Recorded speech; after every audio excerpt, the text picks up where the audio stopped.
حرم ہمارا ہے تمہارا نہیں ہے، زمزم ہمارا ہے تمہارا نہیں ہے، چونکہ تم حرم میں رہ کر فائدے اٹھا رہے ہو، لیکن حرم کی حرمت کے پاسبان ہم ہیں۔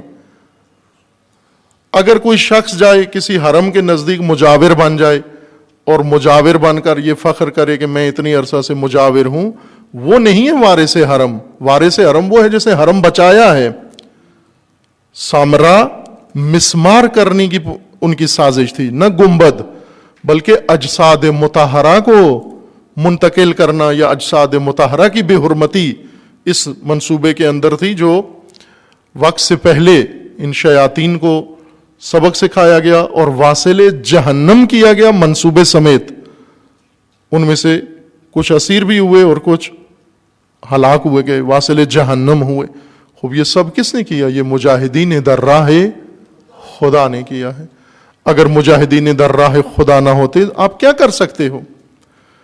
اگر آپ اپنے گھر میں، امام خمینی رضوان اللہ تعالی علیہ فرماتے ہیں کہ جب جنگ ہو رہی تھی ایران کے اندر اور ہم وہاں طالب علم تھے، قم میں، حوزہ علمیہ قم میں، امام نے حکم دیا سب جائیں محاذ جنگ پر۔ کچھ لوگ بزرگ علماء وہاں تھے، وہ اپنے شاگردوں کو کہتے تھے کوئی ضرورت نہیں ہے جانے کی جنگ پر، وقت ضائع نہ کرو، درس پڑھو، محنت کرو، مجتہد بنو، فقیہ بنو، جنگ لڑنے کے لیے اور بہت ہیں اور تم ادھر گھروں میں بیٹھے رہو۔ یہ اس وقت ہم طالب علم تھے اور دیکھ رہے تھے، جو مشاہدہ کر رہے تھے کہ ایک طرف امام خمینی فرمان دے رہے ہیں طلباء کو، جوان طلباء کو، علماء کو، کہ آپ سب اس وقت جاؤ میدان جنگ میں جاؤ، اس وقت مملکت بچاؤ، ملک بچاؤ، دین بچاؤ، انقلاب بچاؤ اپنا۔ صدام اور اس کے پیچھے عرب ممالک اور اس کے پیچھے مغربی ممالک، یہ سب مل کر انقلاب کو ختم کرنے کے لیے کوشش کر رہے ہیں، اور آپ سب لوگ اس وقت سب چھوڑ دو۔ یونیورسٹی کے اسٹوڈنٹس نے اپنے درس چھوڑ دیے، ٹیچرز نے درس چھوڑ دیے، حوزے کے اساتذہ اور حوزے کے طلباء نے درس چھوڑ دیے، باقی طبقات اسی طرح، کسانوں نے کھیتی باڑی چھوڑ دی اور انہوں نے مقابلہ کیا، پوری دنیا کا مقابلہ کیا اور بچایا سب کچھ 8 سال جنگ میں۔ اسی قم میں ہم موجود تھے اور وہاں پر بعض علماء اپنے شاگردوں کو یہ کہتے تھے کہ کوئی ضرورت نہیں ہے محاذ جنگ پر جانے کی، آپ کا وقت ضائع ہوگا، بیٹھ کر پڑھو، افضل کام پڑھنا ہے اور فقیہ بنو، مجتہد بنو۔ امام تک یہ بات پہنچی کہ ایک طرف سے امام نے سب کو فرمان دیا کہ جاؤ اس وقت ضرورت ہے، اور انہوں نے روک دیا، منع کیا کہ نہ کوئی ضرورت نہیں ہے جانے کی۔ اس وقت امام نے یہ خطبہ بیان کیا جو امام کے ابھی کتاب میں موجود ہے، صحیفہ امام میں، وہاں پڑھ سکتے ہیں آپ۔ اس میں امام نے ان کو خطاب کر کے، ان مقدسین کو، ان قائدین کو، قائدین یعنی جو مجاہدین کے مقابلے میں ہیں، مجاہدین محاذ پر ہوتے ہیں، یہ گھروں میں بیٹھے ہوئے استفادہ کر رہے ہیں، انہیں یہ کہا کہ یہ جو آج تم روک رہے ہو اپنے شاگردوں کو نہ جائیں اور دفاع نہ کریں، ملک کا دفاع نہ کریں، دین کا، انقلاب کا دفاع نہ کریں، اگر یہ مدافعین نہ ہوں تو قم میں تم چین سے بیٹھ کر درس بھی نہیں پڑھا سکتے۔ تمہارا روز کا درس ان مجاہدین کے رہین منت ہے، تمہاری نمازیں ان مجاہدین کے رہین منت ہیں، تمہارے سجدے ان مجاہدین کے رہین منت ہیں، یہ تمہارا تقدس ان مجاہدین کے رہین منت ہے۔ اگر نہ ہوتے یہ مجاہدین تمہاری کیا حیثیت رہ جاتی؟ اگر صدام نے علماء کا کیا حشر کیا ہوا تھا؟ صدام نے جو درگت علماء کی بنا لی تھی، بہت سارے علماء کو جلا وطن کر دیا، شہید صدر جیسی عظیم ہستیوں کو شکنجوں کے اندر دردناک طریقے سے شہید کر دیا، شکنجوں کے ساتھ شہید کیا، بہت دردناک طریقے سے شہید کیا۔ اسی طرح شہید صادق صدر کو، محمد صدر کو، اور بہت سارے جید علماء سب کو شہید کر دیا۔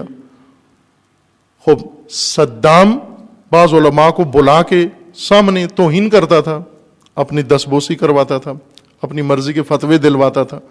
اس نکبت و بدبختی سے کس نے نکالا؟ کس نے علماء کو وہ مقام دیا؟ یہی پاکستان کے اندر علماء ملازمین تھے، کمی ہوتے تھے، کمی۔ جب گندم کٹتی تھی تو عالم کو دانے ملتے تھے، جس طرح باقیوں کو ملتے ہیں خدمات کرنے والے طبقات کو کہ آپ سال بھر کام کرتے رہو، جیسے حجام ہیں، دوسرے پیشے ہیں، یہ سال بھر جاگیردار کا کام کرتے رہتے ہیں، سال کے آخر میں اس کی گندم کٹتی ہے، اس میں سے چند کلو دانے اس کو دے دیتے ہیں اور سال بھر خدمت دیتے ہیں۔ یہ علماء کا صلہ ہوتا تھا، علماء اس طرح سے پاکستان میں رکھے جاتے تھے۔ لیکن یہ احترام و حرمت و عزت یہ کہاں سے نصیب ہو گئی ناگہان کہ علماء بن گئے آقا، علماء بن گئے صاحب، علماء بن گئے حضرت، علماء بن گئے حضور۔ یہ علماء ناگہان کیسے اس حالت سے اس حالت میں منتقل ہو گئے؟ یہ مجاہدین کے طفیل ہے، یہ امام خمینی کے انقلاب کا صدقہ ہے، یہ رہبر معظم جیسی مجاہد شخصیتوں کے نتیجے میں پوری دنیا کے اندر علماء کو مقام نصیب ہوا ہے، ورنہ اس ابا کبا کی ایران میں کوئی حرمت نہیں تھی۔ توجہ فرمائیں، عراق میں جرت نہیں ہوتی تھی صدام کے زمانے میں کسی کو باہر نکلے، اپنے گھر سے باہر نہیں نکل سکتے تھے ڈر اور خوف کی وجہ سے۔ ایران کے اندر علماء کی بے حرمتی انقلاب سے پہلے اس شدت کے ساتھ تھی کہ ٹیکسی پہ بس پہ نہیں بٹھاتے تھے عالم دین کو۔ شیعہ ملک ہے، سارا ملک شیعہ ہے، ڈرائیور بھی شیعہ ہے، سواریاں بھی شیعہ ہیں، عالم بھی شیعہ ہے، وہ ایرانی بھی ہے، سب ہے، لیکن عالم کو بس پہ نہیں بٹھاتے تھے۔ کیوں؟ وہ کہتے تھے کہ یہ منحوس ہے، بس پنچر ہو جاتی ہے، جس میں عالم بیٹھا ہوا ہو یہ بس مقصد تک نہیں پہنچتی، نکال دیتے تھے، اتار دیتے تھے نیچے۔ اگر ڈرائیور نہ اتارے سواریاں احتجاج کر کے اتروا دیتی تھی کہ اس کو اتارو ایکسیڈنٹ نہ ہو جائے ہمارا۔ آج وہی علماء سر آنکھوں پہ تاج بنے ہوئے ہیں عوام کا، امت کا۔ کس نے یہ مقام دیا ہے؟ اس پستی سے نکال کے اس عزت تک کس نے پہنچایا ہے؟ مجاہدین نے، امام خمینی نے، رہبر معظم نے۔ پس مقدسین کا تقدس رہین منت ہے ان مجاہدین کے، افضل ہیں مجاہد۔ فضل اللہ المجاہدین علی القاعدین اجرا عظیما، ان اہل قعود پر خوب۔ اور یہ بھی تاریخ میں ہے کہ ہمیشہ اہل قعود نے، چونکہ قرآن نے کہا ہے نا یہ قائدین ہیں، یہ رسول اللہ کے ساتھی نہیں ہیں، رسول اللہ کے ناصر نہیں ہیں، رسول اللہ کے ناصور ہیں یہ قعود، اہل قعود۔ ناصور سمجھتے ہیں کس کو کہتے ہیں؟ بدن پہ وہ پھوڑا جو تکلیف دہ ہوتا ہے اور ٹھیک نہیں ہوتا، ہمیشہ رشتہ رہتا ہے اور انفیکشن اس میں ہوتا ہے، سال ہا سال بدن کے ساتھ رہتا ہے اور تکلیف دہ اور دردآور ہوتا ہے۔ یہ ناصور پیدا ہوئے جن کو قرآن نے کہا یہ قعود، مخلفین، معذرون، روز آ جاتے ہیں رسول اللہ سے معذرت کے ساتھ، یا رسول اللہ اس دفعہ نہیں جا سکے، ہمیں اطلاع نہیں تھی، ہمیں دیر ہو گئی، آنا چاہتے تھے، فوتگی ہو گئی، شادی ہو گئی، بیوی بیمار ہو گئی، بچہ بیمار ہو گیا، آنا چاہ رہا تھا، بس تیار ہوا، نکلتے نکلتے بس کام پیش آ گیا، فلاں ہو گیا، معذرت اس دفعہ، اگلی دفعہ ضرور آئیں گے، اگلی دفعہ بر وقت ہم آگے ہوں گے، پھر اگلی دفعہ یہی کام کرتے۔ ان کو قرآن نے کہا مخلفون، پیچھے رہ جانے والے، قائدین، گھروں میں بیٹھے رہنے والے، اور معذرون، جرم کر کے بار بار کوتاہی اور معذرت کرنے والے، کہ اس دفعہ کہیں گے خوب کیا کیا تم نے دین اسلام کے لیے، کیا کیا۔ لیکن جب ان کو موقع ملتا ہے اہل قعود کو، پھر جب علی کے مقابلے میں آنا ہو پھر قعود نہیں اختیار کرتے۔ مشرکین کے مقابلے میں اہل قعود ہیں، ابو سفیان کے مقابلے میں اہل قعود ہیں، میدان میں نہیں آتے، علی کے مقابلے میں سب میدان میں نکل آتے ہیں۔ جب فاطمہ زہرا ان کو بلاتی ہیں کہ او گواہی دو غدیر کی، نہیں نکلتے، لیکن جب فاطمہ کا گھر جلانا ہوتا ہے سارے باہر نکل آتے ہیں۔ اہل قعود ہمیشہ گھروں میں نہیں رہتے، جب کفر و نفاق و شرک کا خطرہ ٹل جاتا ہے پھر میدان میں آ جاتے ہیں، پھر ولی خدا کے مقابلے میں آ جاتے ہیں، پھر رہبر کے مقابلے میں آ جاتے ہیں، پھر علی کے مقابلے میں آ جاتے ہیں۔ اب نہیں گھروں میں بیٹھتے، اب وقت ہے گھروں میں بیٹھو جا کر، لیکن اس وقت میدان میں آ جاتے ہیں۔ ایک یہ طبقہ ہے جن کو قرآن کریم نے فرمایا فضل اللہ المجاہدین علی القاعدین اجرا عظیما۔ ایک طبقہ ہے مفسدین در زمین، بعض لوگ ایسے ہیں جو زمین میں فساد پھیلاتے ہیں. وَإِذَا قِيلَ لَهُمْ لَا تُفْسِدُوا فِي الْأَرْضِ قَالُوا إِنَّمَا نَحْنُ مُصْلِحُونَ.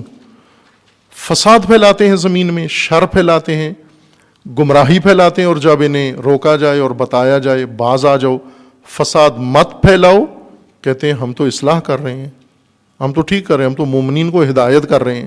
ہدایت و اصلاح کے نام پر فساد کرتے ہیں. مفسدین فی الارض.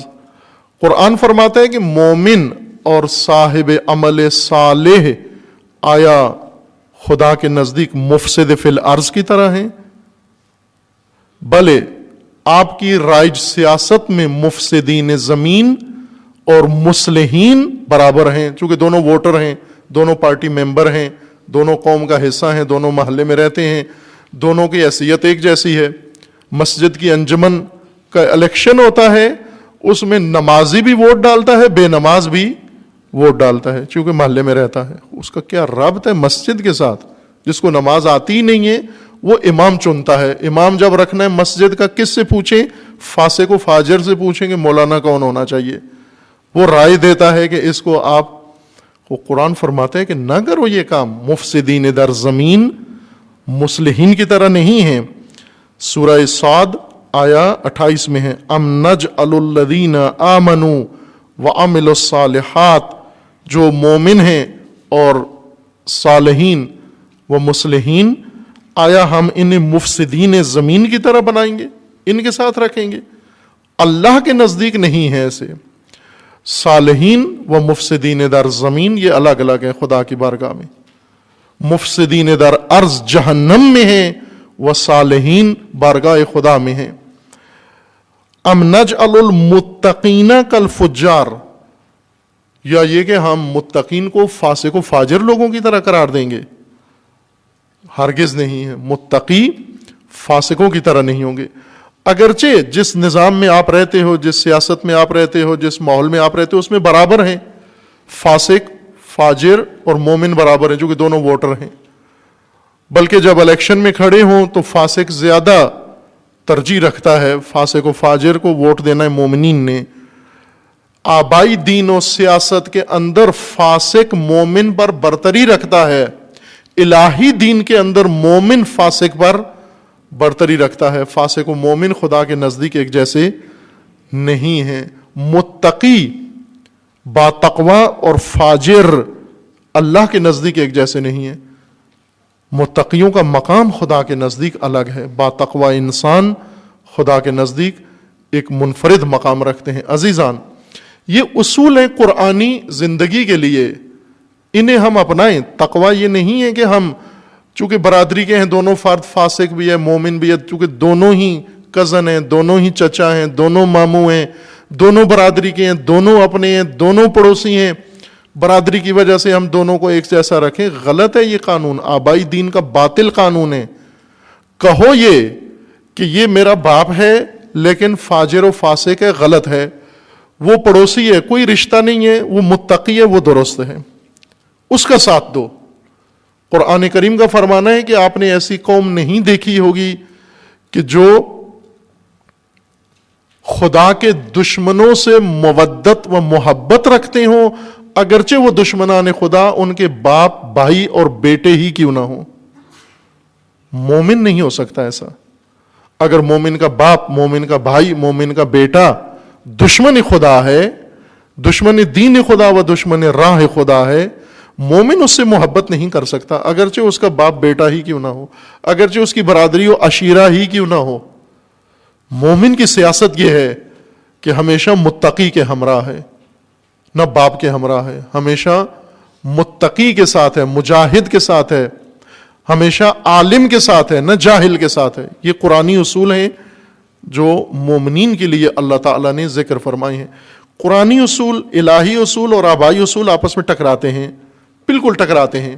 یعنی جن اصولوں کے مطابق ہم رہ رہے ہیں اور زندگی بسر کر رہے ہیں اور سیاست کر رہے ہیں اور معاشرت کر رہے ہیں اور لین دین کر رہے ہیں اور رشتے لے دے رہے ہیں, وہ یہ بالکل ٹکراتے ہیں الہی اصولوں سے. آپ کے پڑوس میں مومن خاتون رہتی ہے, مومن بچی رہتی ہے, باسیرت با کردار ہے, لیکن آپ کی برادری سے نہیں ہے, اور آپ نے دور جا کر فاسق و فاجر کے گھر شادی کر لی، اپنے بچی کو وہاں بیاہ دیا کیونکہ برادری کا ہے.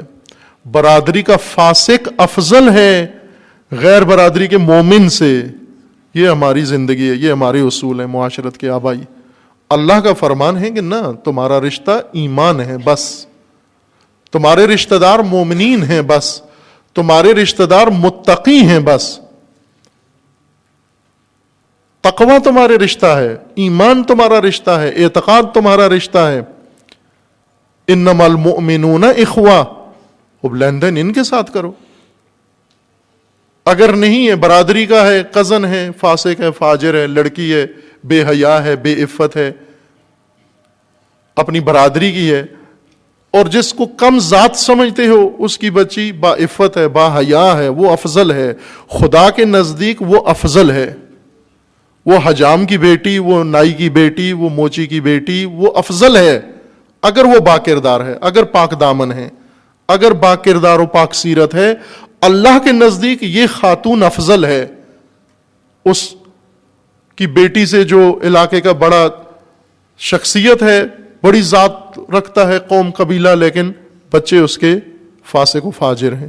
ان سے افضل ہے خدا کے نزدیک یہ با ایمان رشتہ. یہاں پر کرو شادیاں، یہاں پر اپنے بچوں کو بیاؤ، رشتے ایمانی قائم کرو، اقدار کی بنیاد پر ایک دوسرے کے ساتھ تعلقات و معاشرت رکھو کہ با تقوی زندگی یہ ہے. باقی زندگی کا نام اللہ نے فسق رکھا ہے، فجور رکھا ہے. وہ فسق و فجور انسان کو وہاں نہیں پہنچا. اور خدا نے فرما دیا اس آیہ کریمہ میں کہ یہ اگر تمہارے ذہنوں میں ہے کہ ہم مومنوں کو مفسدین فی الارض کو ایک جیسا رکھیں گے، یہ غلط فہمی ہے تمہاری. مفسدین در زمین ہرگز مومنوں کے ساتھ نہیں ہوں گے، اور متقی ہرگز فاجروں کے ساتھ نہیں ہوں گے. متقیوں کا انجام ہرگز فاجروں والا نہیں ہوگا. یہ قرآنی اصول ہیں، انہیں سمجھنے کی ضرورت ہے. قرآن نے معاشرت کے اصول، ضابطے بہت خوبصورت اور واضح کر کے بیان کیے ہیں. ان ضابطوں کے مطابق زندگی بسر کرو، ان قوانین کے تحت زندگی بسر کرو، الہی قوانین کے تحت، کہ انشاءاللہ اللہ تعالی ہم سب کو اور تمام مومنین و مسلمین کو با تقوی زندگی بسر کرنے کی توفیق عطا فرمائے انشاءاللہ. اعوذ باللہ من الشیطان الرجیم. بسم اللہ الرحمن الرحیم.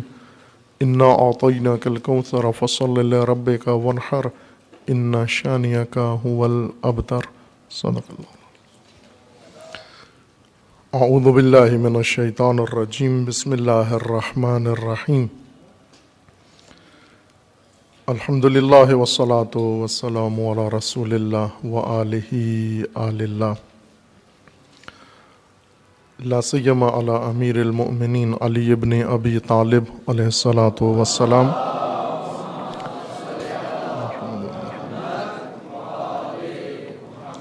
و فاطمۃ الزہرا سیدۃ نساء العالمین.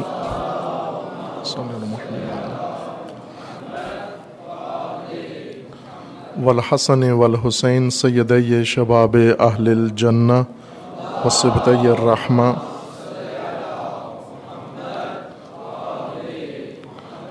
وعلی ابن الحسین علیہم الصلاۃ والسلام.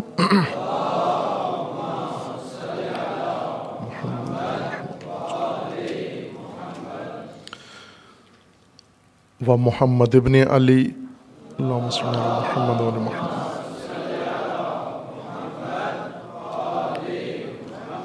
و جعفر ابن محمد. اللہم صل علی محمد و علی محمد. و موسیٰ ابن جعفر. اللہم صل علی محمد و علی محمد. و علی ابن موسیٰ. اللہم صل علی محمد و علی محمد.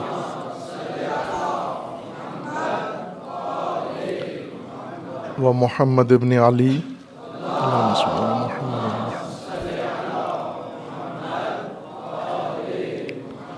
و علی ابن محمد. اللہم صل علی محمد و علی محمد.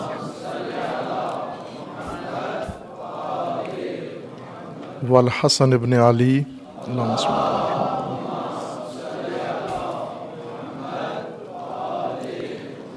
والحجة ابن الحسن القائم المهدي اللهم صل على محمد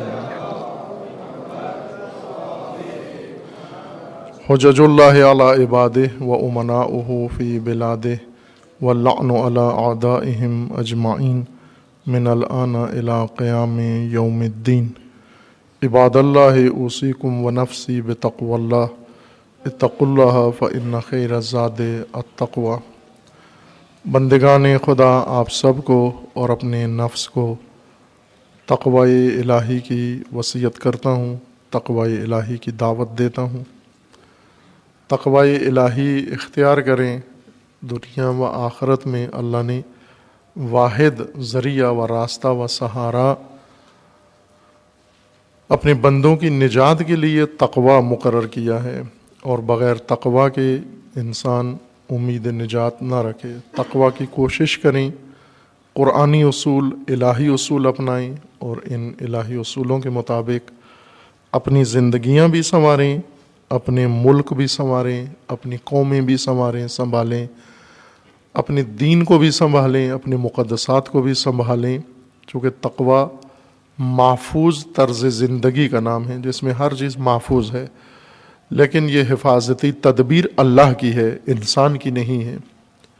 ہم آج اپنے ملک میں مشاہدہ کر رہے ہیں کہ غیر محفوظ ملک ہے، اور اس کی ہر شے غیر محفوظ ہے، اور حفاظتی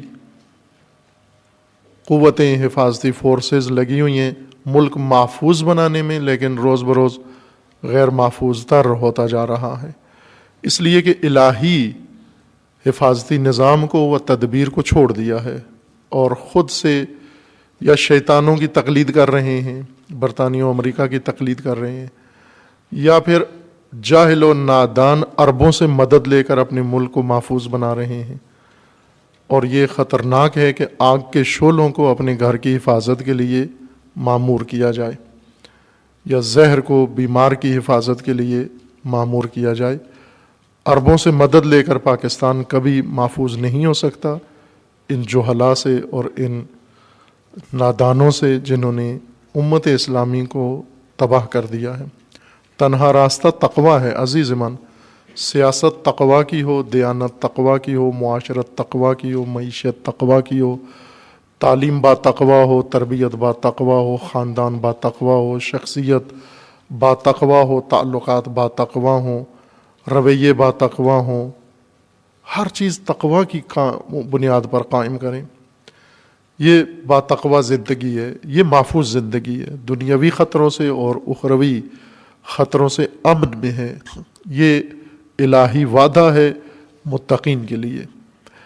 ہم نے اپنے آپ کو دھوکہ دیا ہوا ہے، خود فریبی میں مبتلا ہیں، اور خود فریبی یہ ہے کہ بے تقوی زندگی بسر کر کے با تقوی انجام کی انتظار میں بیٹھے ہوئے ہیں، آبائی دین پر عمل کر کے الہی نتیجوں کے انتظار میں بیٹھے ہوئے ہیں، جو کاشت کر کے گندم کاٹنے کی فکر میں بیٹھے ہوئے ہیں، اور یہ محال ہے، یہ ممنوع ہے، یہ نہیں ہو سکتا۔ ناممکن ہے آبائی راہوں سے الہی نتیجے نکلیں، محال ہے عزیزان، محال ہے مومنین، محال ہے، ممنوع ہے، ناممکن ہے، آبائی راستوں سے الہی نتیجے نہیں نکلتے۔ اخروی الہی نتیجے ہوں، جنت و بہشت ہو، آبائی راستوں سے نہیں حاصل ہوتی، الہی راستوں سے حاصل ہوتی ہے، اور الہی راستہ تقوی ہے۔ اب آپ مشاہدہ فرما رہے ہیں کہ بے تقوی سیاست و بے تقوی نظام کیا مصیبت ہے بشریت کے لیے۔ علامہ اقبال نے جس طرح فرمایا کہ جدا ہو دین سیاست سے تو رہ جاتی ہے چنگیزی، تقوی نکل جائے، دین اگر سیاست سے نکل جائے پیچھے چنگیزیت ہے، خونخواری ہے، آدم خواری ہے، ہلاکت ہے، انسان کی تباہی ہے اگر تقوی سیاست سے باہر آ جائے۔ اور یہ لیبرل اور سیکولر سوچیں تباہی ہیں، انہوں نے پوری دنیا تباہ کی ہے، اور مسلمانوں کو بالخصوص قصداً اس حال ذلت و زبونی تک پہنچایا ہے۔ مسلمانوں کی بے شعوری اور غیر مسلمانوں کی شیطنت دونوں نے مل کر آج یہ نکبت کی حالت مسلمانوں کی بنائی ہے۔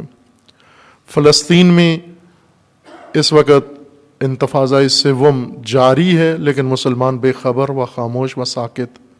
حتیٰ پاکستان میں کسی کو خبر نہیں ہے. کوئی الیکشن کے دنگل میں پڑا ہوا ہے، کوئی اپنی حزبی تنظیمی سرگرمی میں پڑا ہوا ہے، کوئی اپنی تعلیم میں، کوئی جاب کی تلاش میں، کوئی اور کسی مسئلے میں الجھا ہوا ہے، اور اسے خبر نہیں ہے کہ اس وقت مسلمانوں پہ یہ یہود و صہیونسٹ کیا ظلم ڈھا رہے ہیں. اسی طرح پڑوس میں آپ کے ہندوستان کے اندر موجودہ حکومت جو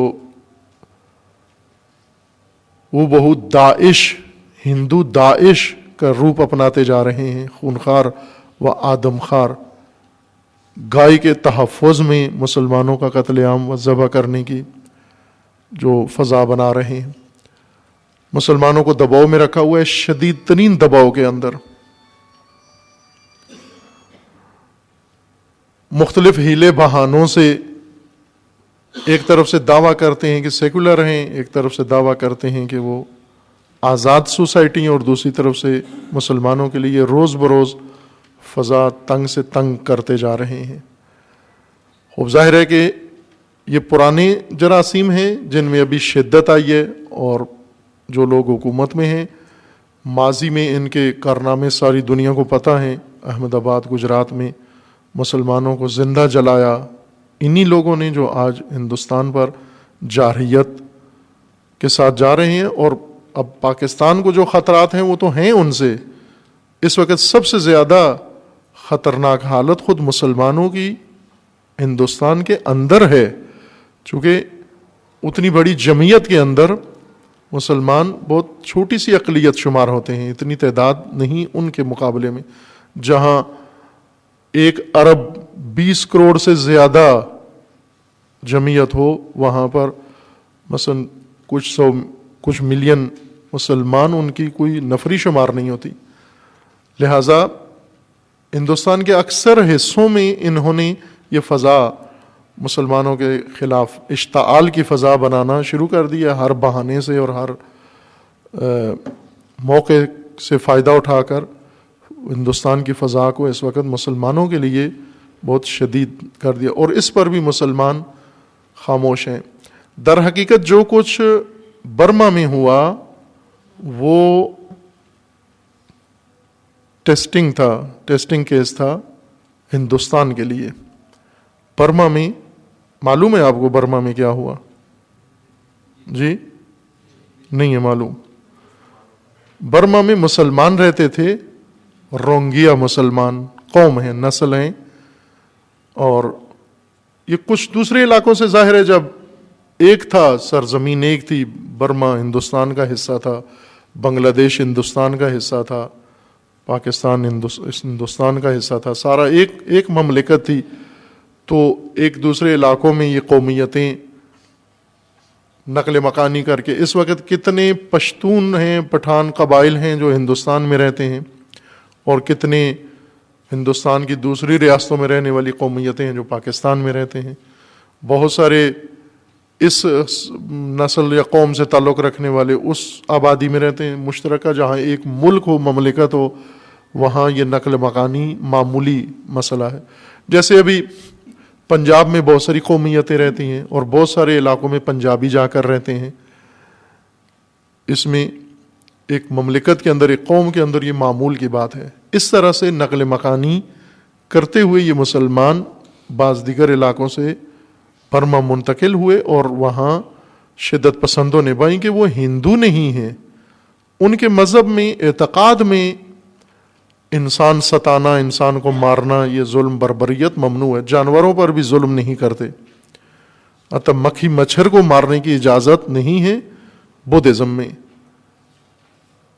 بدھا کے پیروکاروں میں. لیکن وہی اس وقت اتنے شدت پسند ہوئے کہ انہوں نے مسلمان زندہ جلائے، عورتیں، مرد، بچے زندہ جلائے، اور بھاگے مسلمان وہاں سے کشتیوں میں، بھوک سے مر گئے، خشک ہو گئے کشتیوں کے اندر. نہ ملیشیا نے، نہ انڈونیشیا نے، نہ تھائی لینڈ نے، نہ کسی اور ملک نے ان کو پناہ نہیں دی. کشتیوں کے اندر خشک ہو گئے، کشتیوں میں پڑے پڑے مار کے وہیں پر خشک ہو گئے وہاں. اس طرح کا ظلم ان کے اوپر ہوا. یہ آزمائش تھی کہ مسلمانوں کو برما میں اگر اس طرح سے ستایا جائے تو کیا عکس العمل ہوگا. خوب آپ نے دیکھ لیا، نہ کعبہ سے آواز اٹھی اور نہ وائٹ ہاؤس سے آواز اٹھی اور نہ کسی پارلیمنٹ سے آواز اٹھی، نہ کسی کیبنٹ سے آواز اٹھی، نہ کسی تنظیم نے آواز اٹھائی، نہ کسی ملک نے آواز اٹھائی. اور اس طرح برما سے مسلمانوں کو اس ظلم و ستم کے ساتھ وہاں سے نکال دیا گیا. اقوام متحدہ جیسے منافق ادارے تماشا دیکھتے رہے، حقوق بشر کے پرچار کرنے والے دروغ پرداز اور کذاب دیکھتے رہے اپنی آنکھوں سے. یہ ماجرا تکرار ہونے والا ہے انڈیا کے اندر. وہی ماحول جو روہنگیا مسلمانوں کا ہوا، اب ہندوستانی مسلمانوں کے لیے یہ پلاننگ ہو رہی ہے. ہماری دعا ہے کہ خدا محفوظ رکھے جہاں بھی کوئی مسلمان آباد ہے، بالخصوص ہندوستان کے مسلمانوں کو پروردگار ان ظالموں سے محفوظ رکھے انشاءاللہ. لیکن عزیزان، خود مسلمین ہندوستان کو بھی اب وقت آ گیا ہے کہ ہوشیاری دکھائیں، بصیرت پیدا کریں اور اپنے تحفظ کے لیے اہتمام کریں. ساری نگاہیں یہ اٹھا کے نہ رکھیں کہ لوگ مذمت کریں گے ہندوستان کی اور یہ جمہوریت کا پاس کرتے ہوئے یہ باز آ جائیں گے. آپ دیکھ رہے ہیں کہ اس وقت ہندوستان کے اندر جو کچھ مسلمانوں کے ساتھ ہو رہا ہے وہ ساری دنیا دیکھ رہی ہے. گائے کھانے کے جرم میں ذبح کر دیا، قریب گزرنے کے جرم میں ذبح کر دیا. اور ہندوستان کے اندر جو لیبرل طبقہ ہے وہ اپنے لیبرلزم اقدار کو بچانے کے لیے اس پر احتجاج کر رہا ہے. ایوارڈ واپس کر رہے ہیں کوئی اپنے، اور اس طرح کے عناوین اور ڈگریاں اور سندیں واپس کر رہے ہیں احتجاج کے طور پر. یہ لیبرل احتجاج ہے، یہ سیکولر احتجاج ہے. اس سے نہ کوئی ڈرتا ہے نہ کوئی رکتا ہے. واپس کر دیں احتجاج. ہندوستان کے مسلمان اس امید سے بیٹھے ہوئے ہیں کہ دنیا ہمارے حق میں آواز اٹھائے گی، امریکہ آواز اٹھائے گا، برطانیہ.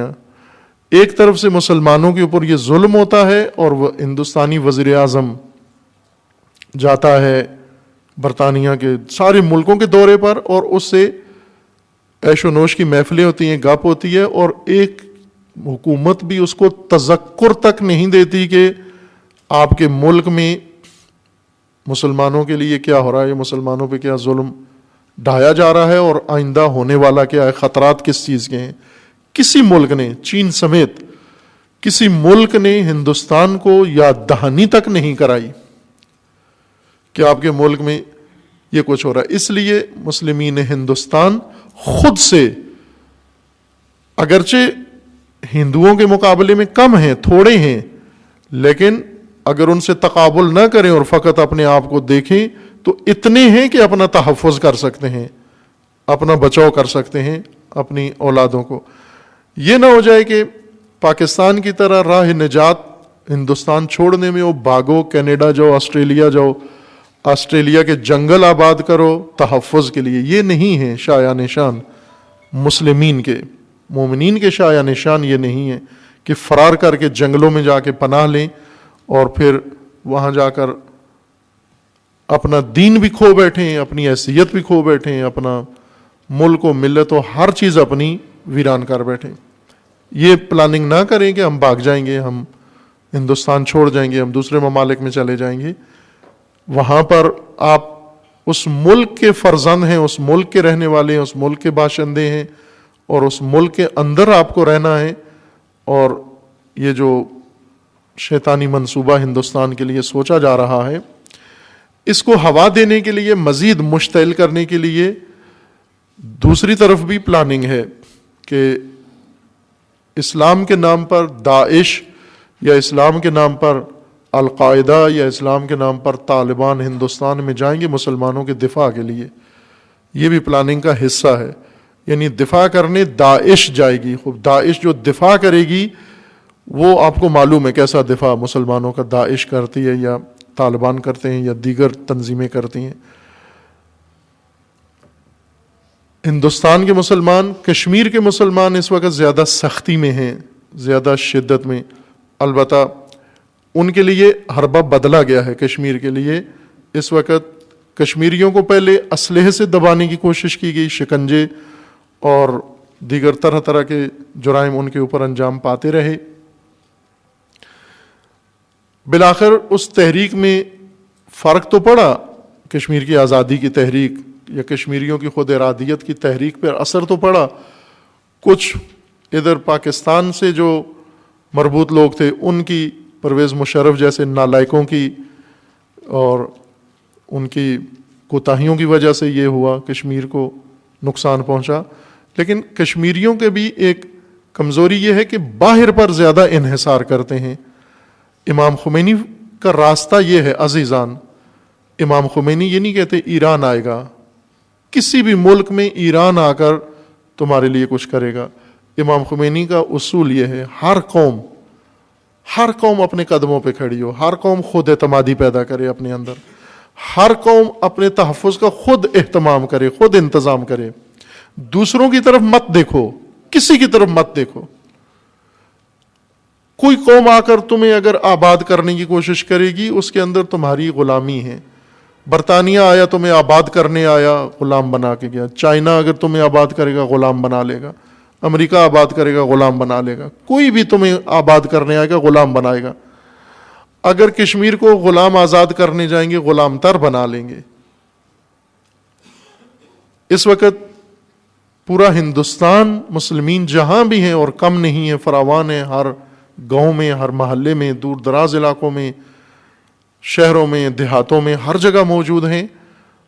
ان کے اندر شعور و بیداری آئے, بصیرت آئے ان کے اندر کہ بے حیثیت مسلمان, چونکہ مسلمانوں نے وہاں پر جو کوشش کی ہے آج تک لبرل بننے کی کوشش کی ہے, سیکولر بننے کی کوشش کی ہے, تاکہ ہم اس طرح گم رہیں اس اکثریت کے سامنے کہ ہمارے خلاف کوئی حساسیت پیدا نہ ہو. تو آپ اپنے آپ کو مخفی رکھو. لہذا زیادہ مسلمان سیکولر بن, جتنے بھی پڑھے لکھے لوگ تھے, ادیب تھے, سارے بے دین مسلمانوں کے بڑے بڑی شخصیات بے دینی کی زیادہ ترویج کی انہوں نے, سیکولرزم کی زیادہ ترویج کی انہوں نے اس چیز کو. آپ بے حیثیت مسلمان, امت اسلامیہ, بے حیثیت مومنین اپنی ایک شناخت پیدا کریں. اپنی اس شناخت میں آپ کا تحفظ ہے, نہ کہ اپنے آپ کو گم کرنے میں آپ کا تحفظ ہے. یہ بزدلوں نے بتایا ہے کہ اس طرح سے ہم اگر ہندوستان کے اندر زندگی بسر کریں تو ہم محفوظ تر ہیں, جو اشتباہ ہے, غلط ہے.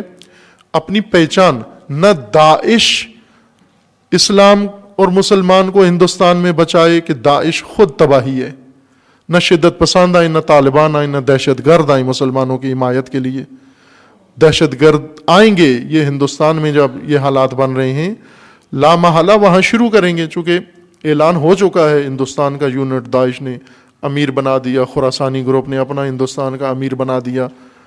اور ابھی پہلی دفعہ ہندوستانی ان ماجرا میں شریک ہوئے ہیں. ہندوستانی عورتیں اور ہندوستانی مرد جو مغربی ممالک میں تھے وہ ابھی داعش میں شامل ہو کر عراق و سوریہ میں پہنچ چکے ہیں, اور عراق و سوریہ سے اب منتقل ہوں گے اپنے ملک کے اندر, اور ہندوستان میں اس طرح سے وہ محاذ بنائیں گے مسلمانوں کے دفاع کے لیے, قتل عام, جس سے اور زیادہ شدت پیدا ہوگی. یہاں ضرورت ہے کہ آگاہ لوگ, علماء, عوام اور متدینین مسلمانوں کی اپنی پہچان بنائیں, اپنی شناخت بنائیں. بعض ایسے لوگ ہیں ہندوستان کے اندر جن کی یہ تفکر ہے کہ ہم اسی مودی کی حکومت اور اس کا حصہ بنیں, اور اس کا حصہ بنیں گے تو ہمیں یہ خود تحفظ دیں گے. یہ اشتباہ ہے, غلط ہے یہ, کہ بھیڑیے کے دوست بننے سے کبھی بھی تحفظ نہیں ملتا. یہ بہت بڑی غلطی ہے کہ مگرمچھ کے منہ میں جائیں. توجہ کریں, یہ پاکستان کے لیے یہ مثال میں نے بہت عرصے سے دی ہوئی ہے, لیکن پاکستان میں تو سمجھ نہیں آئی کسی کو, شاید ہندوستان میں کوئی سن لے اس بات کو. اور وہ یہ ہے نکتہ کہ جب بھیڑیے آپ پر حملہ کرتے ہیں اور بھیڑیوں سے آپ بھاگتے ہیں, آگے مگرمچھ منہ کھول کے بیٹھے ہوتے ہیں کہ وہ پناہ دیتے ہیں ہم آپ کو. مگرمچھ بڑے منہ والا جانور, جبڑا, جس کا سب سے بڑا جبڑا ہوتا ہے, اور مگرمچھ کے دانت اوپر نیچے دونوں ہیں، اس کے باوجود مگرمچھ اپنا لقمہ چباتا نہیں ہے۔ اب جب ٹی وی دیکھیں تو غور سے دیکھنا کہ مگرمچھ کس طرح کھاتا ہے غذا۔ پہلے تو پورا جانور نگلتا ہے، ہڑپ کرتا ہے، چباتا نہیں ہے۔ باقی سارے جانور چبا کے کھاتے ہیں، مگرمچھ چبا کے نہیں کھاتا۔ مگرمچھ اور بھیڑیے دونوں اس وقت مسلمانوں کے ارد گرد ہیں۔ پاکستان میں تشیع 2 درندوں میں گرا ہوا ہے، بھیڑیوں میں اور مگرمچھوں میں۔ بھیڑیے دہشت گرد ہیں، لشکر جہنگوی ہے اور ان جیسے دیگر لشکر جو بنائے گئے ہیں یہاں پر، یہ بھیڑیے ہیں۔ اور سیاسی جماعتیں جو تشیع کو اپنے اندر ضم کرنا چاہتی ہیں، یہ شخصیتیں ہڑپ کرنا چاہتی ہیں، یہ مگرمچھ ہیں کہ ہم بچاتے ہیں آپ کو، آؤ ہمارے ساتھ، ہمیں ووٹ دو، ہمارے ساتھ الائنس کرو، ہمارے متحدی بنو کہ ہم نگل جائیں آپ کو۔ یہ مگرمچھ چباتا بھی نہیں ہے، نگل جاتا ہے۔ بھیڑیا نوچتا ہے، بوٹی کاٹتا ہے، جسم لو لوہان کرتا ہے، مگرمچھ تو پورا نگل جاتا ہے۔ یہ پاکستان کے لیے ہو رہا ہے، لیکن پاکستان میں توجہ نہیں ہے۔ سب پاکستان کے شیعہ، خواص و عوام سب کے سب معتقد ہیں کہ ہمیں اگر کوئی بچا سکتا ہے، کوئی سیاسی جماعت بچا سکتی ہے، کوئی پیر بچا سکتا ہے، کوئی فلاں مداری بچا سکتا ہے، کوئی فلاں بچا سکتا ہے۔ کبھی کس کے ساتھ مل رہے ہیں، کبھی بلے کے پیچھے دوڑ رہے ہیں، کبھی دھرنے کے اندر جا رہے ہیں، کبھی کدھر جا رہے ہیں۔ کیوں جا رہے ہو؟ پیچھے بھیڑیے لگے ہوئے ہیں، نظر نہیں آتا دہشت گرد ہیں۔ کون بچائے گا دہشت گردوں سے ہمیں؟ یہ مگرمچھ بچائیں گے دہشت گردوں۔ ظاہر ہے جب مگرمچھ نگل جائے گا آپ کو تو پیچھے بھیڑیے کے لیے موقع نہیں رہے گا۔ ہندوستان میں یہ کام ہوگا۔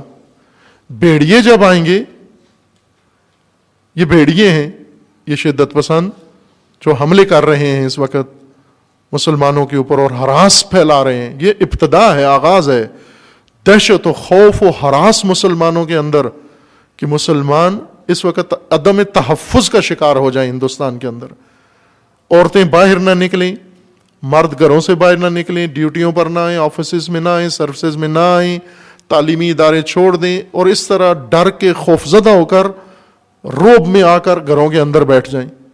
یہ فضا بھیڑیے پیدا کر رہے ہیں۔ ان سے بچانے کے لیے کون ہے؟ مگرمچھوں کے ساتھ ملو تاکہ ہم بچ جائیں۔ یہ وہ اشتباہ ہے تاریخی جو سب گناہوں سے زیادہ بڑا ہے۔ بھیڑیوں سے بچنے کے لیے مگرمچھوں کی پناہ لینا۔ اگر آپ نے محاذ کرنی ہے تو بھیڑیے کے ساتھ لڑتے جو بھیڑیے کے ساتھ جنگ میں کچھ نہ کچھ بچ جاتا ہے۔ اگر بھیڑیے کے مقابلے میں رہیں تو کچھ نہ کچھ بچ جاتا ہے، آپ کی باڈی کا کچھ حصہ بچ جاتا ہے۔ لیکن جب آپ مگرمچھ کے ہاں چلے گئے تو کچھ بھی نہیں بچے گا، وہ آپ کے جوتے کپڑے نگل جائے گا، آپ کی نسلیں نگل جائے گا۔ اپنی شناخت پیدا کرو، اپنی پہچان پیدا کرو۔ آپ اتنے ہو کہ اپنی پہچان پیدا کر سکتے ہو، اتنی تعداد ہے آپ کی کہ دنیا میں اپنا ایک نام پیدا کر سکتے ہو۔ یہ توقع مت رکھو عالمی ادارے آپ کی طرف آئیں گے، آپ کا تحفظ دیں گے، آپ کے حق میں بیان دیں گے۔ ابھی ہندوستان کا وزیر اعظم برطانیہ میں ہے اور عیش و نوش کر رہا ہے وہاں پر، اور ادھر مسلمان دہشت و خوف میں مبتلا روز بروز کیے جا رہے ہیں، ان کی شخصیات کے اوپر دباؤ ہے۔ اور ایسے میں کچھ ایسے افراد ہیں مسلمانوں کے اندر ہی جو بھیڑیوں سے بچنے کے لیے مگرمچھوں کی تلاش میں ہیں۔ تشیع کو بھی ہندوستان میں، ہندوستانی شیعہ کو بھی یہی مشورہ دیتے ہیں جو پاکستان میں دیا جا رہا ہے کہ ہمیں کسی بڑی سیاسی جماعت کے ساتھ مل کے رہنا چاہیے۔ اور افسوسناک یہ ہے کہ بعض نے باقاعدہ اعلانیہ طور پر کہا ہے کہ ہمیں اس خونخوار جماعت کے ساتھ، مسلمان دشمن جماعت کے ساتھ، مودی کی جماعت کے ساتھ مل کے رہنا چاہیے۔ اس غلط فہمی میں شیعوں کو مبتلا کیا جا رہا ہے کہ مودی دیوبندیوں کا مخالف ہے، شیعوں کا مخالف نہیں ہے۔ بسوخت عقل، عظیم جہل۔ یہ کیا کہ مودی کو شیعہ اچھے لگتے ہیں، دیوبندی اچھے نہیں لگتے. کیوں؟ مگر شیعہ اس کی مورتی کی پوجا کرتے ہیں.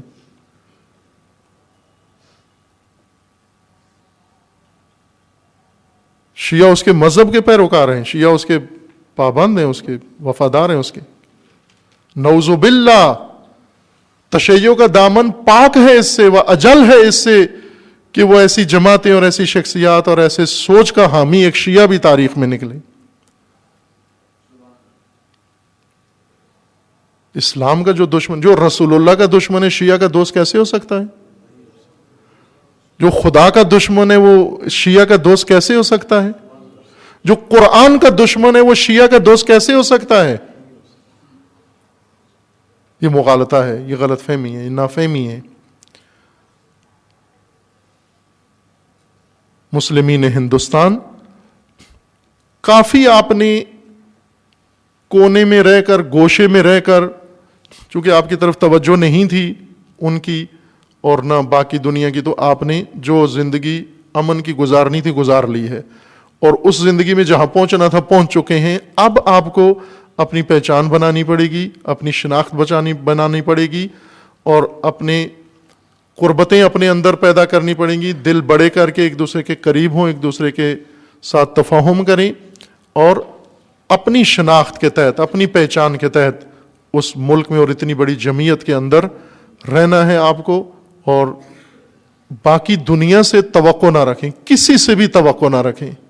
یہ عرض ہے ان اپنے عزیزوں کی خدمت میں جو ہندوستان میں آباد ہیں کہ پاکستان نے دوسروں کا سہارا لے کے دیکھ لیا ہے کیا نتیجہ نکلتا ہے. آپ نہ دیکھیں ان کی طرف، اور خود سے اپنے اندر حوصلہ پیدا کریں اور یہ ہراس اپنے نسلوں میں منتقل نہ ہونے دیں. اپنے تحفظ کے لیے کوشش کریں، اپنے حقوق کے لیے، اپنے بچاؤ کے لیے، اپنی شناخت و پہچان کے لیے. کہ ہماری بھی دعائیں آپ کے ساتھ ہیں کہ خداوند تعالیٰ انشاءاللہ ہر مشکل میں خدا تمام مسلمین کو اور ان عزیزوں کو بھی بچائے انشاءاللہ. آپ جانتے ہیں کہ یہی خطہ بچا ہوا تھا مسلمانوں کے اوپر دباؤ سے. باقی یمن، عرب اور تمام دنیا میں مسلمان زیر شکنجہ تھے، صرف ہندوستان کے مسلمان بچے ہوئے تھے. وہ بھی اس وجہ سے کہ خود اپنے آپ کو کنارے پہ رکھا ہوا تھا، انہوں نے اپنی نمود نمائش نہیں کر رہے تھے اس وجہ سے. لیکن اب توجہ جب ان کی طرف آئی ہے، انہیں ابھی سے اپنی حفاظتی تدبیر کرنے کی ضرورت ہے. عزیزان، جو اس وقت بھی اہم مسئلہ ہے بہت، جو میں بار بار آپ کی خدمت میں پیش بھی کیا ہے اور توجہ دلانے کی مزید بھی ضرورت ہے، کہ اس وقت اسلام کے خلاف بالعموم اور خصوصاً تشیع کے خلاف جو محاذ بنے ہیں، لشکر بنے ہیں، ممالک نے آپس میں سمجھوتا کیا ہے کہ تشیع کی طاقت کو ختم کیا جائے، تشیع کو محو کیا جائے، نعوذ باللہ. یہ صرف ایک بات نہیں ہے، صرف ایک توہم نہیں ہے، حقیقت ہے، اور اس کو آپ نے سنجیدہ لینا ہے چونکہ اس کا رخ پاکستان کی طرف ہے. تشیع کی طاقت اس وقت آپ جانتے ہیں کیا ہے. تشیع کی طاقت آپ سب جانتے ہیں کیا ہے. اس وقت بوکھلاہٹ ہے، سعودی عرب بپھرا ہوا ہے، بوکھلایا ہوا ہے. ہر قیمت پر اس نے، چونکہ جو ماموریت ہے وہ اپنی انسلٹ سمجھ رہا ہے کہ تشیع اتنا پھیل رہا ہے، تشیع کی مقبولیت ہو رہی ہے، تشیع باقی مسلمانوں کے ساتھ رواداری بڑھا رہا ہے. یہ اس کے لیے قابل برداشت نہیں ہے، قابل تحمل نہیں ہے. لہٰذا ہر قیمت پر اس نے یہ مارکا لڑنا ہے. اور اس کے پیچھے بھی صہیونسٹ نے، اور آپ نے پچھلے ہفتے سن لیا سعودی شہزادے کا بیان کہ اگر اسرائیل، فلسطین اور اسرائیلی آپس میں لڑے تو ہم اسرائیل کا ساتھ دیں گے. کیوں؟ چونکہ فلسطینیوں کا ایران ساتھ دیتا ہے.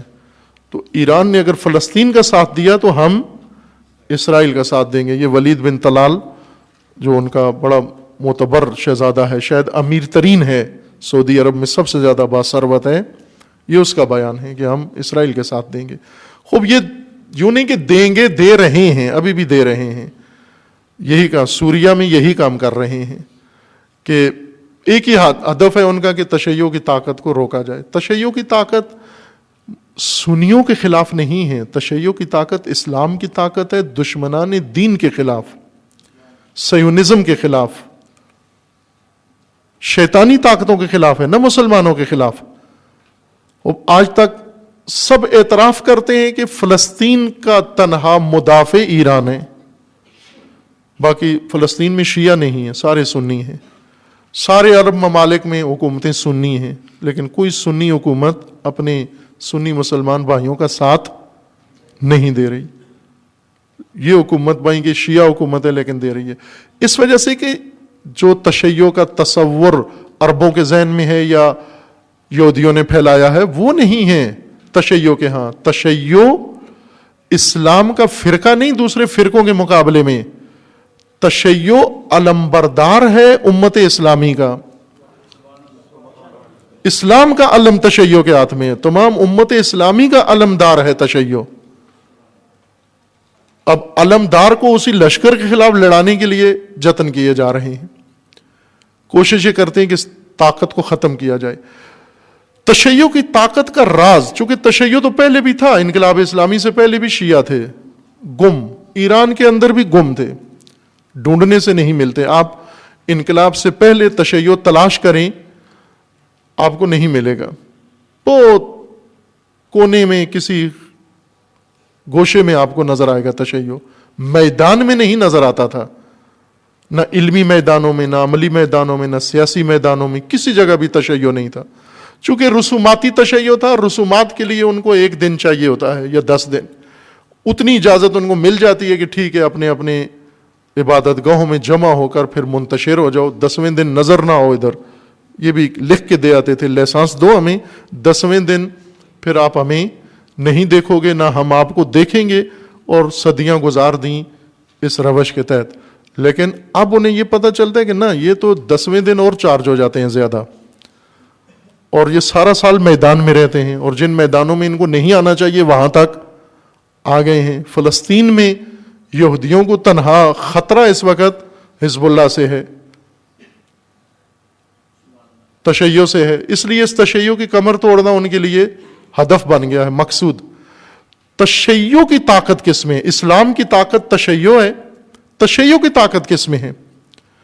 تشیع کی طاقت رہبری میں ہے، ولایت فقیہ میں ہے. یہ جملہ پاکستانی قوم کو سمجھنا چاہیے عزیزان، اس کو تکرار کریں، طاقت کا راز اپنا جانیں.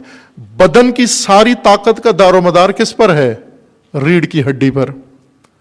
اگر ٹانگ ٹوٹ جائے، ٹوٹی ہوئی ٹانگ سے بھی آپ بہت کچھ کر سکتے ہیں. اگر ہاتھ ٹوٹ جائے، ٹوٹے ہوئے بازوؤں سے بھی انسان بہت کچھ کر سکتا ہے، لیکن ریڑھ کی ہڈی ٹوٹ جائے تو کچھ بھی نہیں کر سکتے، پھر بستر نشین ہو. راہبری امت پیکر ہے، امت اعضاء ہیں، راہبر ریڑھ کی ہڈی ہے، ولی فقیہ ریڑھ کی ہڈی ہے. اور انہیں پتا ہے کہ یہ طاقت، یہ قوی جسم، یہ ہیکل، یہ ایسے نہیں دبے گا ہم سے. چونکہ ہم عراق کا رخ کرتے ہیں سامنے یہ آ جاتے ہیں، ہم شام میں جاتے ہیں سامنے یہ آ جاتے ہیں، ہم یمن میں جاتے ہیں سامنے یہ آ جاتے ہیں، ہم فلسطین میں جاتے ہیں سامنے یہ آ جاتے ہیں، ہم کسی بھی سرزمین کا رخ کریں سامنے یہ آ جاتے ہیں. ہو پس اس پہلوان کو ہٹانا ضروری ہے. کیا کرو؟ عموماً یہاں گوجرانوالا میں جو لڑائیاں ہوتی ہیں تو دھمکی دیتے ہیں میں تیری ٹانگیں توڑ دوں گا. وہ یہ جذباتی دھمکی ہے، ٹانگیں توڑ دینے سے بھی ٹانگ پھر جڑ جاتی ہے، نہ بھی جڑے تو انسان ناتوان نہیں ہوتا. ریڑھ کی ہڈی توڑتے ہیں، جس کو ہمیشہ کے لیے نابود کرنا ہو اس کو ریڑھ کی ہڈی توڑتے ہیں. اور جب ریڑھ کی ہڈی ٹوٹ جائے پھر اسے کوئی دنیا کا معالج اسے ٹھیک نہیں کر سکتا. یہ نہیں پتا ہے کہ تشیع کی طاقت کی ریڑھ کی ہڈی ولایت کا نظام ہے، ولی فقیہ ہے. لہذا اس پر حملے کیے جائیں، ولی فقیہ پر حملے کیے جائیں، امت کے نزدیک ولی فقیہ سے اعتماد ختم کیا جائے. اس کے لیے ایک لشکر ہے. ظاہر ریڑھ کی ہڈی جہازوں سے نہیں توڑی جا سکتی، میزائلوں سے نہیں توڑی جا سکتی. ریڑھ کی ابھی آپ دیکھ لیں رہبر معظم کا ہاتھ زخمی ہے, دھماکے میں زخمی ہوا, ان پر حملہ کیا گیا رہبر معظم پر, مسجد میں تقریر کر رہے تھے اور اسی دوران ان پر حملہ ہوا. جس وقت وہ وزیر دفاع تھے یا سیکیورٹی کونسل کے سربراہ تھے, اس وقت ان پر حملہ ہوا تھا. اس کے بعد پھر رہبر معظم صدر رہے اور راہبر رہے. آپ دیکھ لیں کہ وہ مجروح بازو سے بھی مضبوط طاقت اس وقت دنیا کے مقابلے میں بنے ہوئے ہیں, یعنی بازو فلج ہونے سے کوئی فرق نہیں پڑا. ریڑھ کی ہڈی اس تکفیری لشکر سے نہیں ٹوٹتی, چونکہ تکفیری لشکر کی ریڑھ کی ہڈی ٹوٹ سکتی ہے رہبر کے ہاتھوں, اور ٹوٹے گی انشاءاللہ. ولایت فقیہ ریڑھ کی ہڈی ہے اسلام کے لیے. یہ ریڑھ کی ہڈی کون توڑ سکتا ہے؟ یہ امریکہ نہیں توڑ سکتا, یہ اسرائیل نہیں توڑ سکتا, یعنی CIA کا لشکر نہیں توڑ سکتا, یہ MI6 کا لشکر توڑ سکتا ہے. MI6 کا لشکر جس نے علی کی ہڈی توڑ دی, علی کی ریڑھ کی ہڈی توڑ دی, امام حسن کی ریڑھ کی ہڈی توڑ دی. ریڑھ کی ہڈی توڑنا یعنی رہبر کو نہتا کر دینا, امت الگ ہو جائے, رہبر تنہا ہو جائے. وہ یہی کام کیا. رسول اللہ کے بعد علی تنہا, جانشین نبی تنہا, وصی رسول تنہا, امام حسن تنہا, میدان جنگ میں تنہا. یہ ہے ریڑھ کی ہڈی توڑنا. ریڑھ کی ہڈی ٹوٹنے کا مطلب جیسے علی علیہ السلام نہج البلاغہ میں فرماتے ہیں, میں نے دائیں دیکھا بائیں دیکھا, میں نے دیکھا میرے بازو کٹے ہوئے اور کچھ بھی نہیں, صرف حسنین ہیں, 2 چھوٹے بچے میرے حامی ہیں بس. رسول اللہ کے بعد صرف 2 چھوٹے چھوٹے بچے کہا میرے حامی ہیں, میں ان کے ذریعے کیا کروں؟ باقی کہاں ہیں؟ باقی وہ لشکر لے گیا, باقی فوج لے گیا, باقی امت لے گیا. MI6 نے جو لشکر بنایا ہے وہ ریڑھ کی ہڈی توڑ سکتا ہے. وہ بنایا ہی ریڑھ کی ہڈی توڑنے کے لیے ہے, خیانت کے لیے بنایا ہے. اس وقت ہدف اس لیے رہبر کو قرار دیا جا رہا ہے ہر بہانے سے, اور ظاہر ہے جہاں بصیرت نہ ہو. عمرو ابن عاص نے جنگ میں قرآن اٹھائے سینوں نیزوں کے اوپر, اور 12,000 علی کا لشکر علی کو چھوڑ گیا. علی پر نعوذ باللہ لعن کرنے لگا. نہ صرف لعن کی بلکہ کہا واجب القتل ہے. یہ لشکر علی کا تھا, یہ خود اپنی علی کی فوج تھی. یہ خوارج جو امیر المومنین کو کہتے تھے توبہ کرو, امیر المومنین کو کہتے تھے توبہ کرو. کیوں توبہ کروں؟ کہتے تھے اس لیے کہ آپ نے قرآن کے خلاف قدم اٹھایا ہے, تحکیم کو مانا ہے. حضرت نے کہا تحکیم کو تو تم نے کیا ہے, ٹھونسا ہے, میں تو نہیں مان رہا تھا. لیکن وہ کہتے تھے توبہ کریں آپ. جو علی سے توبہ کروائیں آ کر, یہ وہی لشکر ہے جو آج MI6 نے عمرو عاص کی تدبیر کو دوبارہ زندہ کیا ہے. آج عمرو عاص بہت ماہر زیرک سیاستدان امیر شام کے مشاورین میں سے ہے. اس کے سیاسی اصول آج دوبارہ زندہ کر کے پھر ریڑھ کی ہڈی توڑنے کی کوشش کی جا رہی ہے. خوب ظاہر ہے بابصیرت مومنین مسلمین آگاہ ہیں, لیکن پاکستان میں مشکلات زیادہ ہیں, چونکہ بصیرت نہیں, مداری کامیاب ہو جاتے ہیں, رہبر تنہا ہو جاتے ہیں. عزیزان, آپ سب کا فریضہ ہے, تمام ملت کا فریضہ ہے کہ جب بھی دشمن جہاں وار کرے اس کا دفاع کرو. جب رسول اللہ پر دشمن نے حملہ کیا جنگ احد میں, تو لوگ بھاگ کے چلے گئے, رسول اللہ کو تنہا چھوڑ دیا. لیکن سید الشہداء جب میدان میں سید الشہداء نماز کا وقت ہوا, اصحاب حسین نے اپنے آپ کو حسین کی سپر بنا دیا, اور تیر سارے ان کے جسموں میں لگے. اور انصار حسین کی یہ فضیلت و کمال ہے پوری دنیا میں, تاریخ میں, کہ جب تک ایک بھی انصاری زندہ تھا حسین کو کوئی تیر نہیں لگنے دیا. کتنی عظمت ہے. یہ بہت عظیم انسان ہیں شہداء کربلا, معمولی نہیں, غیر معمولی ہیں. انہوں نے ایک تیر حسین علیہ السلام کی طرف آنے نہیں دیا جب تک خود زندہ رہے. جب خود سارے شہید ہو گئے پھر حسین تنہا تھے. پھر حسین نے حل من ناصر کی ندا دی، اور اب ناصر نہیں رہے تو تیروں نے حسین کا محاصرہ کیا. اس طرح سے محاصرہ کیا. روایات میں ہے کہ امام گھوڑے پہ تھے، اتنے تیر لگے کہ گھوڑے پہ سنبھلنا مشکل ہو گیا.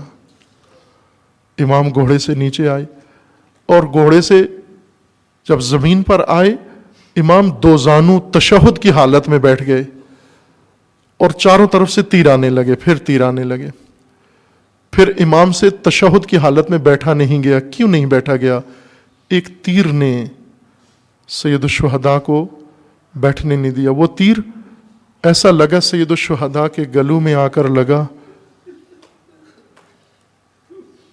بہت گہرائی میں چلا گیا. سید الشہداء نے اس تیر کو پکڑ کے کھینچا باہر. تیر تو باہر آ گیا لیکن لہو کا فوارہ ساتھ آ گیا. سید الشہداء نے وہ خون اپنے چلو میں لیا اور اس سے اپنے بالوں کو خضاب کرنا شروع کر دیا. اور اس وقت وہ سرخ ہاتھ آسمان کی طرف بلند کیے، اے پروردگار، اے خدایا،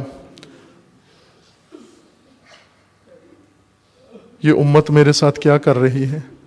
اور سید الشہداء اس وقت سجدے کی حالت میں چلے گئے. جب سجدے میں گئے تو تیر رک گئے اور خنجر آ گیا. عزیز من، اور سید الشہداء جب اکیلے رہ گئے تو ندا دی این فرسان الحجا، میرے شیروں کہاں ہو، میرے دلیروں کہاں ہو، وہ جو میری جان کی سپر تھے کہاں ہو، اب میں تنہا ہوں اور تیر ہیں. عزیزان، حسین کے ساتھ حسین کے اصحاب سرخرو ہیں، سرخرو ہیں، درود و سلام ان پر سرخرو ہیں. وہ کیوں؟ جب تک زندہ رہے کوئی تیر نہیں آنے دیا. عزیزان، ہمارے لیے شرمندگی ہوگی کہ ہماری موجودگی میں کسی زبان کا تیر یا کسی شخصیت کا تیر ہمارے رہبر کی طرف چلا جائے. وہ پہلے ہمیں لگنا چاہیے، وہ پہلے ہمارے سینے پہ آنا چاہیے، وہ تہمت و بہتان ہم پہ آنا چاہیے. اور جب تک ہم زندہ ہیں یہ تیر رہبر کی طرف نہیں جانے چاہیے. یہ ہے معیار انصار کا و حسین علیہ السلام کے ساتھیوں کا، جن پر حسین علیہ السلام نے فخر کیا تھا کہ آپ وہ انصار ہیں جو کسی کو تاریخ میں نصیب نہیں ہوئے.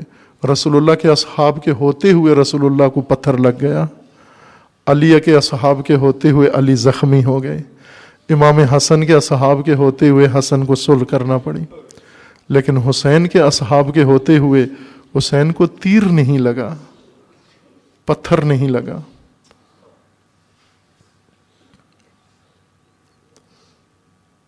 اس وقت دفاع کرنا ولی فقیہ کا و رہبر کا تشیع کا دفاع و اسلام کا دفاع ہے، شخصیت کا نہیں ہے.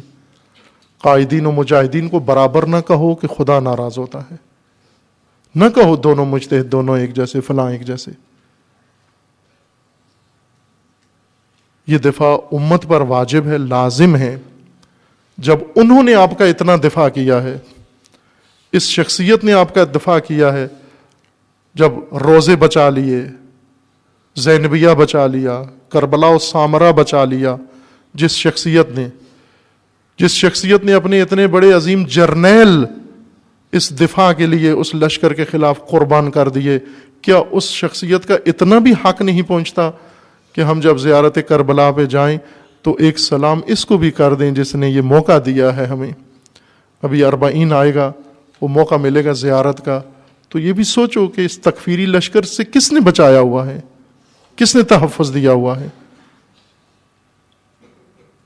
حق ہے ان کا ہم سب کی گردن کے اوپر، اور اس حق کو ہم نے ادا کرنا ہے. نہ بنے اپنے زمانے کے لا تعلق لوگ، نہ بنے جو ندائیں ہم دیتے ہیں، یا لیتنا کنا معاکم فنفوز فوزا عظیما. اپنے زمانے میں وہ کردار ادا کر کے جائیں تاکہ اسی لشکر میں انشاءاللہ شمار ہوں آپ سب۔ خداوند تبارک و تعالیٰ انشاءاللہ تمام مسلمین کو زمین کے جس خطے میں آباد ہیں خداوند تعالیٰ انہیں محفوظ فرمائے، اور بالخصوص مسلمین یمن، فلسطین، مسلمین ہندوستان، کشمیر، لبنان، عراق، افغانستان، پاکستان، سب کو پروردگار اپنی حفظ و پناہ میں محفوظ فرمائے انشاءاللہ۔ اعوذ باللہ من الشیطان الرجیم، بسم اللہ الرحمن الرحیم۔ قل هو اللہ احد اللہ الصمد لم یلد ولم یولد ولم یکن لہ کفوا احد۔ صدق اللہ العظیم۔